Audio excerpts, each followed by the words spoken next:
Hello everyone and welcome back to some Super Smash Bros. Ultimate, where today we're going to be trying to beat the bonus game without touching the ground. The rules are simple: no standing on the standard texture, which is the stuff at the very beginning, and it's everywhere throughout the level. I'm perfectly allowed to stand on the semi-solids as well as breakable blocks or the electrical block that we just passed. So we might be able to do this actually. Now, I'm using Jigglypuff because of its air mobility, and in fact, that might be the only character that I can actually do it. But who knows? In fact, I have a poll in the top right corner who you can actually vote for who you think can actually do it as well. But with that, we are already done with the challenge. But what happened? That's what I'll be going over now. I'm going to be slowing it down and I'm going to be explaining everything that I did for this challenge.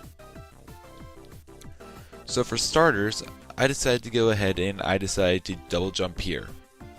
This way I could reach the platform, and this is important because we need to be high up in the air before we reach those blocks, otherwise we lose a lot of momentum. And there's a black hole behind us, so we kind of need to avoid that. So what we need to do is we need to get on top of these blocks before going ahead and jumping off. Now, immediately after jumping off, or once we get past the midway point of this gap, we need to go ahead and start spamming side B after doing one jump.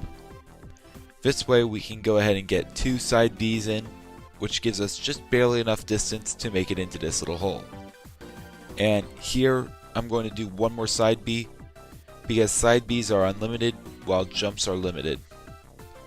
This allows us to get a little bit more distance before using our next jump, and with that we can just barely make it to the platform, but we don't have enough height to make it up. Thankfully we can air dodge with Jigglypuff, and that gives us a whole lot of height. Next we need to spam the down input, so that way we can actually pass through the platform. So that way we can beat the falling brick that you can see right here that I'm pressing against. I didn't make it in time, but I was just barely able to squeeze underneath it, and then I was able to go ahead and make it to this semi-solid.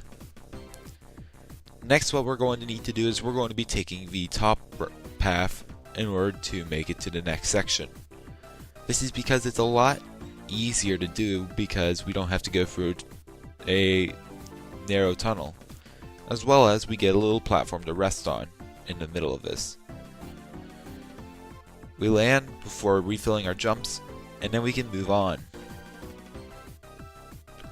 Now we have a pretty hard section upcoming, but first we have to pass this smaller gap with steps in it. And there we go. 1, 2, and then we're able to go to one of the longer gaps in this entire run. Not as long as the first gap, but still pretty long. We aren't going to be side B'ing here because thankfully Jigglypuff's jumps are enough to get us through, and doing a side B kind of makes us lose a lot of height.